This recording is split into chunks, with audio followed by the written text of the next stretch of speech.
Hey there, Sharon Horne-Ellstrom here. Welcome to day 12 of our Get Your Goals annual challenge. Today we're talking about goal framework number 3. I'm going to share at least a dozen different frameworks, processes, or ways, or steps, or strategies, or things to think about to set goals. And we're going to pick from those. We're going to pick and choose the things that work for us as we move forward throughout the challenge. I've done this. I've actually the way I do my goals, and I'll share that after we go through all these different frameworks so you can try each one of them on and see which one works best for you.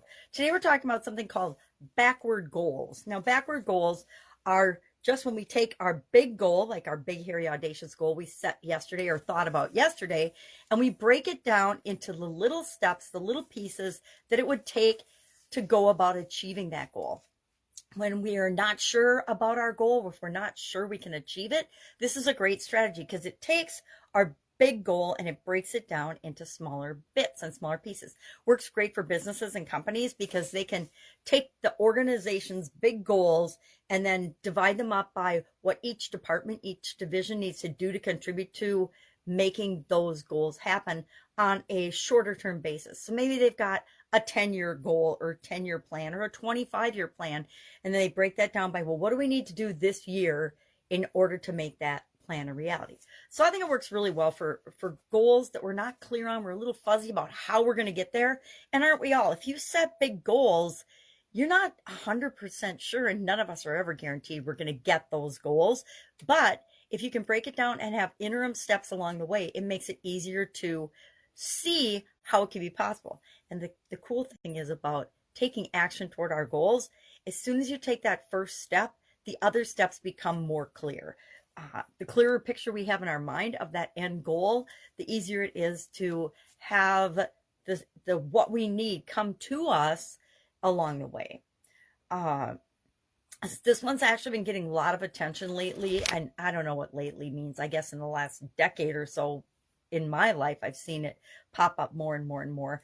But it takes that top goal approach, breaks it down backwards into what do I need to do. And I do this with my goals. I have my big lifelong legacy goals, and I break them down by 10-year, 5-year, 1 year, and then semi-annually I have checks, and then each month, what am I going to do? I actually break them down to what can I be doing every day to move me toward these goals and objectives. And the things that I can automate are even better because then I know automatically I will make habits and rituals and routines out of those things.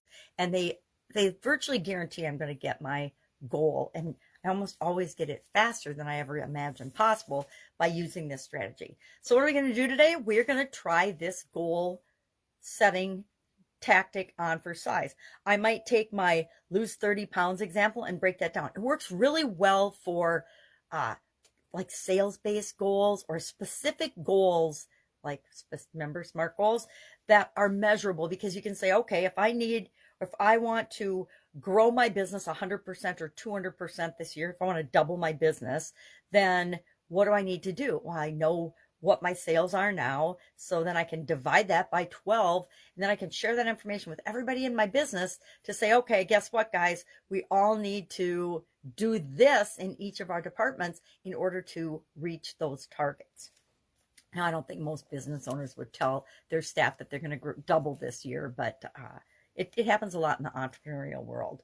The weight loss one's really easy too. If I need to lose 30 pounds in 6 months, that means I have to lose 5 pounds a month. What is that per week? And then I can do weekly check-ins to see if I'm ticking off and making progress toward that.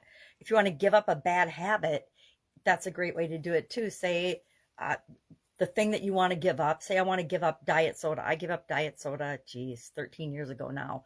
But I was telling my sister yesterday, because she just gave it up this year as a New Year's resolution. It was like 7 years before I stopped craving and automatically wanting a diet soda. It's crazy.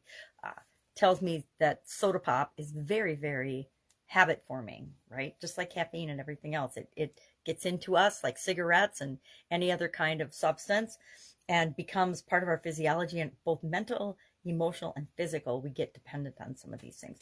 But to give up a bad habit, that's a good way of doing it too, because you can do it 1 day at a time, a week at a time, a month at a time, and add things that work for you in order to make the vision of you not living your life without that habit a reality.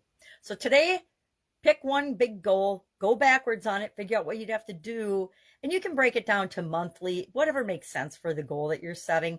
Maybe it doesn't make sense. Like, I don't believe in weighing myself anymore, much less more than like once a week. So I might have my goal, if I'm doing the weight loss one, a weekly weigh-in might be my thing, because every day we fluctuate. At least I fluctuate so much. I thought that was always demotivating. All right, that's it. Any questions, hit me up. This is a pretty easy, straightforward one. Like I said, some you can have super duper complicated ways of doing things.